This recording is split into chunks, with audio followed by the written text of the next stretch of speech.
5, 4, 3, 2, 1, 0.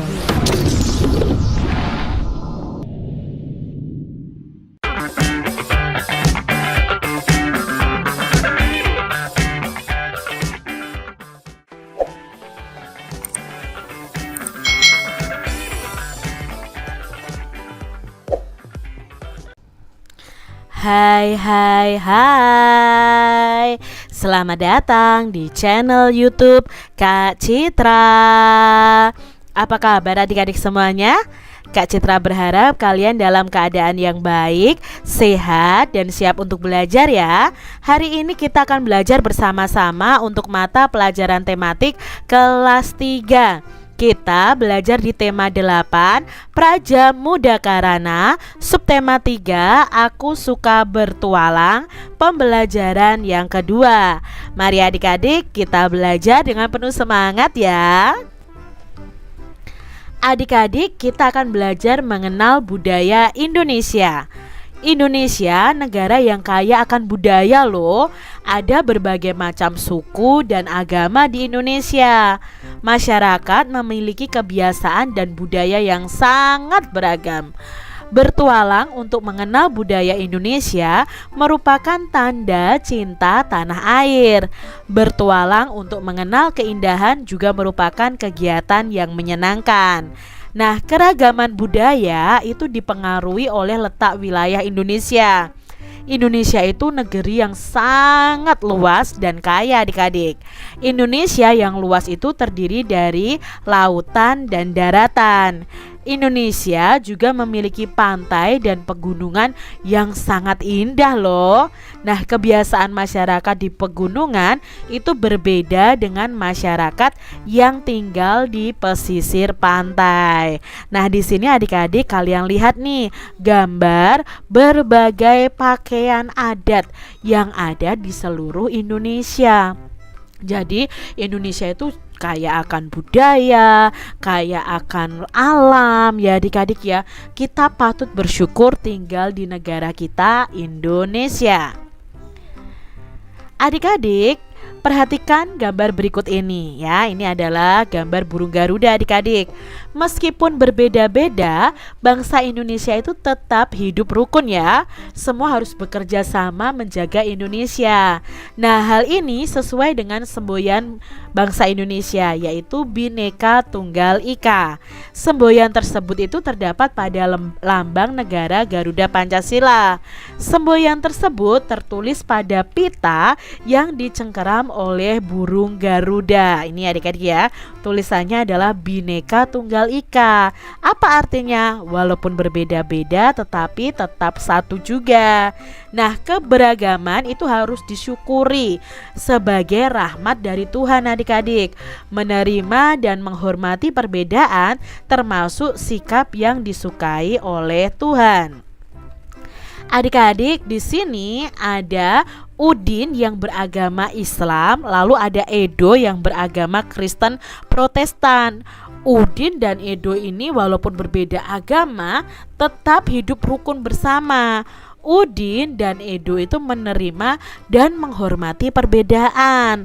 Walaupun kalian berbeda agama, tidak boleh saling bertengkar, tidak boleh mengejek, tidak boleh membuli ya adik-adik ya. Terus kita tidak boleh menjelek-jelekan agama orang lain, karena kita harus menghormati perbedaan tersebut. Lalu gambar yang kedua adik-adik, di sini Siti itu berasal dari suku Minang, Dayu berasal dari suku Bali. Siti dan Dayu ini berbeda suku adik-adik, tetapi Siti dan Dayu tetap rukun berteman. Siti dan Dayu juga menerima dan menghormati perbedaan. Selanjutnya adik-adik, di sini ada Beni dan Lani. Nah, Beni dan Lani ini memiliki pendapat yang berbeda saat berdiskusi. Beni dan Lani walaupun berbeda pendapat tetap rukun berteman. Beni dan Lani ini menerima dan menghormati perbedaan. Jadi kalau berdiskusi ada perbedaan pendapat itu hal yang wajar ya adik-adik. Jangan kalian bertengkar karena perbedaan tersebut. Adik-adik, sikap Udin dan kawan-kawannya tadi itu sesuai dengan semboyan negara Indonesia. Nah, semboyan negara Indonesia adalah Bhinneka Tunggal Ika. Bhinneka itu artinya berbeda-beda. Tunggal artinya satu. Ika itu artinya juga, adik-adik. Jadi, Bhinneka Tunggal Ika itu berarti meskipun berbeda-beda, tetapi tetap satu juga. Meskipun memiliki banyak suku bangsa, banyak agama, tetapi semua tetap satu, yaitu Indonesia. Kita harus bangga ya menjadi bangsa Indonesia yang kaya akan keberagaman. Nah, adik-adik, berilah tanda centang untuk contoh sikap menghormati perbedaan dan beri tanda silang untuk contoh sikap yang tidak menghormati perbedaan. Yang pertama, bermain dengan semua teman. Apakah ini menghormati perbedaan? Ya, ini menghormati perbedaan. Menolak pendapat orang lain. Nah, ini sikap tidak menghormati perbedaan. Memanggil teman dengan sebutan yang tidak baik, adik-adik. Nah, ini juga tidak menghormati perbedaan. Memberi kesempatan teman untuk beribadah. Ya, ini sikap menghormati perbedaan. Lalu tidak memaksa teman yang takut bermain sepeda. Nah, kalau ada teman yang takut bermain sepeda ya jangan kita paksa, adik-adik. Jadi ini sikap yang menghormati perbedaan. Adik-adik pramuka yang hebat, ada banyak contoh pelaksanaan semboyan Bhinneka Tunggal Ika. Kalian bisa jelaskan salah satu contoh yang pernah kalian temui. Misalnya nih adik-adik ya, aku, Siti, dan Rika sedang mengerjakan tugas kelompok. Aku beragama Kristen, sedangkan Siti beragama Islam, dan Rika beragama Hindu. Pada waktu sholat telah tiba, Siti melaksanakan ibadah terlebih dahulu. Sementara kami menunggu di ruang tamu karena menghargai perbedaan agama kami. Nah, adik-adik juga bisa membuat cerita yang lain yang intinya tentang pelaksanaan Bhinneka Tunggal Ika. Nah, adik-adik perhatikan gambar berikut. Ayah dan ibu Siti itu berasal dari Sumatera Barat. Kampung halaman orang tua Siti berada di daerah pegunungan yang asri. Nah, udara di pegunungan itu sangat sejuk ya adik-adik, dan pemandangannya sangat indah. Ada sungai, sawah, dan air terjun. Jalan di pegunungan itu biasanya berkelok-kelok dan menanjak. Pengemudi harus berhati-hati saat melintasi jalan di pegunungan. Apalagi kalau saat hujan turun, jalannya menjadi lebih licin adik-adik. Rambu lalu lintas dipasang untuk menjaga keamanan pengendara. Nah, adik-adik perhatikan rambu-rambu lalu lintas berikut ini. Rambu tersebut dapat ditemukan di jalanan berkelok-kelok. Nah, rambu tersebut juga dapat ditemukan di daerah pegunungan. Apa sih arti dari masing-masing rambu ini adik-adik? Mari kita cari tahu bersama-sama ya. Nah, pasangkan simbol rambu-rambu lalu lintas berikut dengan artinya. Nah, di sini ada artinya adik-adik. Misalnya gambar yang pertama.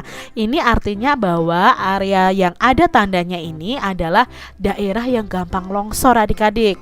Kalau yang ini dilarang parkir ya, kemarin sudah kita pelajari.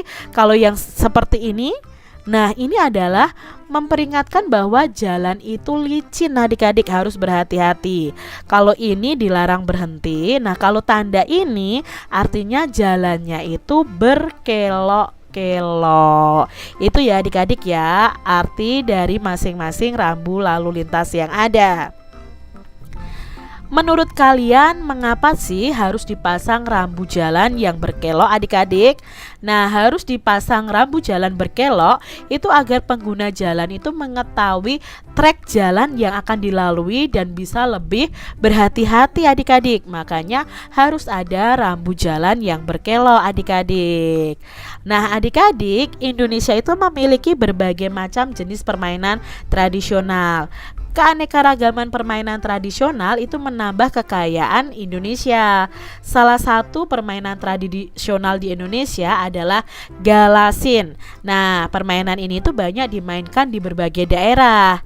Setiap daerah itu memiliki nama yang berbeda untuk permainan galasin. Ada yang menyebutnya galasin, ada juga yang menyebutnya gobak sodor atau gobak adik-adik. Nah, ini permainan galasin atau gobak sodor.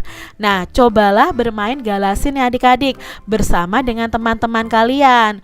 Cobalah untuk berlatih melewati penjaga sampai berhasil.